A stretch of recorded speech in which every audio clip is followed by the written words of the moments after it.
Good evening, ladies and gentlemen, and shalom to all of you. I'm really honored to be here in Vancouver in this wonderful event. Last week, I received a visitor whom we actually smuggled from Venezuela. The Jewish community of Venezuela is about 4,500 Jews who are under huge duress, huge stress. The situation of Venezuela is catastrophic. Catastrophic because of a limbo in the political system, because of the Chavez era and the Maduro era, because of oppression of a rude government supported by 7,000 Cubans who are controlling that nation. And the community finds itself in huge distress. And we smuggled one of the leaders of the community with our agents to come and see us in Israel because we are helping that community. And what he described to me was quite shocking. People are hungry. Jews are hungry. Situation in the street is horrible. No electricity for hours on end. Sometimes no water. And we were offering a whole variety of services to help the community through the fact that we are the biggest Jewish organization in the world, that we serve every Jew together. And as I was talking to him, and he came with his wife, and he told me about his kid who plays football and dreams on coming on Aliyah to Israel, something echoed in me, some voices from the past. Some voices that give us an instruction always to save your brother and sister wherever they are. And I was reminded of the stories of my forebears who were mentioned here. I was reminded of my grandfather, Rabbi Isaac Halevi Herzog, who was chief rabbi of Ireland and then became chief rabbi of Palestine, Eretz Israel, later the state of Israel, and went to rescue Jews immediately after the war, World War II. During the war itself, and even before the war, he alerted world leaders, he alerted the church, alerted the Pope, to no avail. He went on a mission, a rescue mission of Jewish children throughout Europe, all of 1946. He went to monasteries, he knocked on doors, he went to churches, he went to prime ministers, he went all over. Eisenhower's team escorted him throughout Europe. When he walked into a monastery, he would try to identify the Jewish children who were hidden there. He would tell them, Shema Israel, and see if their eyes lit up. And by this, he brought over to Israel thousands and thousands of children, some of whom I still meet today. My father, his son, came with him as a young kid from Ireland, and then went to study law in Britain and volunteered to the British Army in World War II. And he fought in the worst of battles. He crossed into Normandy. He landed in Normandy all the way through the Battle of the Rhine to being one of the first British officers to enter Bergen-Belsen concentration camps. And he writes in his diaries, as he walked in, he saw these skeletons in pajamas. He depicts the horrible smell of that concentration camp. And he was telling them in Yiddish, I am a Jew from Eretz Israel, I came to your rescue. And they ran away from him. They thought he's a Nazi instigator or something. Took them time to realize, and until today I meet some of these people who he rescued. So what echoed in me was the order to help your brothers and sisters. Personally, I come from a very serving family. I had incredible grandfather, incredible father. I had two illustrious uncles who are very famous in the Jewish world.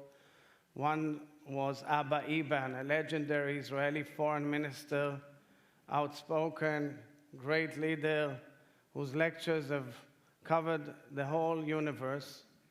And one was Yaakov Herzog, who was later ambassador of Israel to Canada, was one of the most popular men of his time in Canada in the 1960s.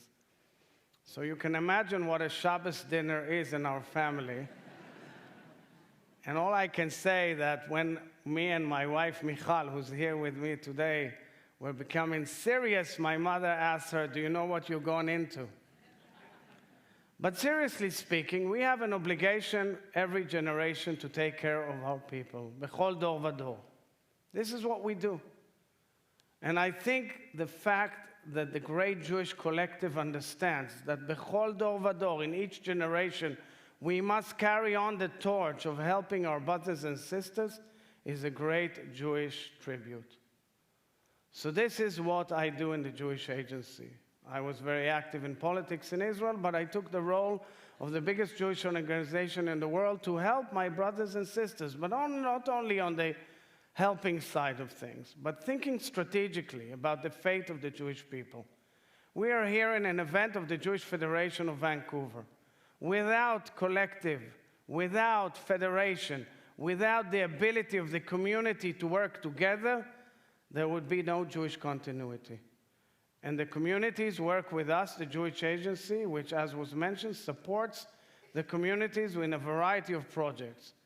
But when I look strategically on the challenges of the Jewish people, it is clear to me that there are some challenges that my forebears did not bear in those times, because then they had to deal with the well-being and safety of Jews, simply giving them food and shelter, and leading to the creation of their own nation state, the State of Israel. This is what the Jewish Agency was commissioned to do by the entire Jewish world and the League of Nations in that time, 90 years ago. So it created the State of Israel. And I sit in the office that David Ben-Gurion sat in, and from which he went to declare the State of Israel. Later on, we were commissioned by the Jewish people and the State of Israel to bring millions of Jews back home from all corners of the earth. And now we deal with the strategic issues challenging the Jewish people. One major challenge is, how do we secure Jewish continuity and Jewish identity, both by Jewish education, by preserving Jewish life in communities, by empowering the communities, by looking into the needs of communities in developing leadership. But moreover, how do we deal with the fact that there's a generation out there, which is, we call it the millennials, as you know, which many of them doubt the need to be Jewish or stay Jewish. Why do we need it? We don't have to carry an ID that says we're Jewish. So why do we have to be affiliated with this nation, a nation of 14.5 million people amidst a sea of 7.5 billion human beings around the universe? It is exactly for that purpose that they are dealing day in, day out with instilling Jewish identity, with working together with the communities into preserving Jewish continuity. But that's a major strategic issue of the Jewish people, is to make sure that next generations feel a part and parcel of the Jewish nation. Another issue which has risen in recent years, of course, has to do with the issue of the connection to Israel. It's no secret that Israel is a thriving, successful nation, but there are people who debate its policies, have an argument with the way it is perceived in the media or elsewhere.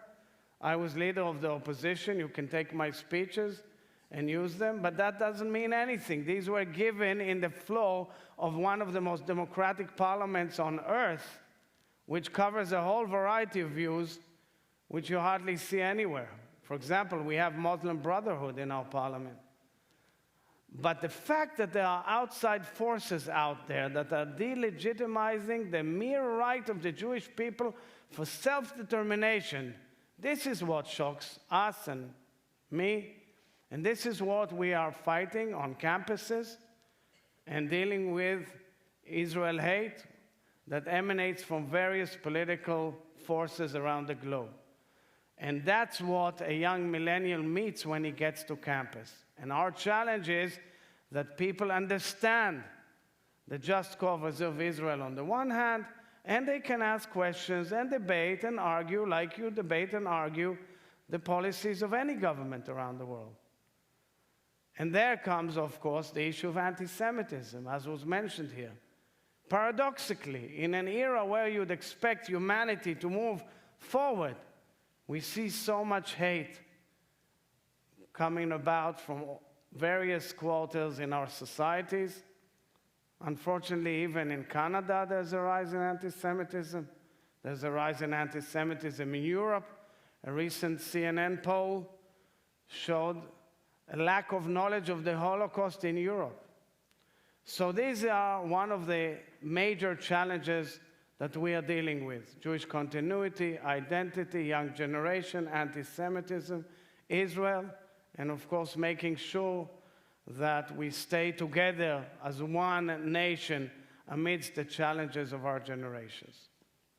So last week, just before I was traveling to Canada, and after meeting my friend from Venezuela, I had to open the school year to many of our new immigrants in Israel, and I decided to meet a group of 10 young primary school kids who walked into my office. A few of them were from Yemen. A few of them were from another Arab country which I cannot specify. And a few of them were from Venezuela. And these children were all immigrants that made Aliyah to Israel just a few weeks before. And some gave me 5, and some spoke to me about soccer and football. But what amazed me, what excited me, what moved me to my core was the fact that I was looking at those kids and I was telling myself I'm fulfilling the orders of my forebears. And what amazed me most, I was thinking, what would David Ben-Gurion have thought when he would have seen these little kids? And understand that we fulfill the dreams of our parents and grandparents and thousands of years of Jewish dreams by bringing them to Israel and giving them a shelter, fostering and securing their future, and enabling to talk in Hebrew and feel free with no fear as they feared in the nations that they came from. I think this is our legacy. And I believe the legacy of the Jewish people, wherever they are throughout the world, is to support each other, to make sure that the grand Jewish collective is Kol Israel Arivin Ze Lazeh. We all secure each other, we all protect each other, and when we have it successful, we lend a hand to our brothers and sisters who from afar, and we preserve the continued legacy of communal life so that it thrives. And Vancouver, for me, was a great pleasure and a great experience to see your outstanding community. And I would conclude by wishing this community great success in all its endeavors and great success of the Canadian Jewish community. Thank you all very, very much.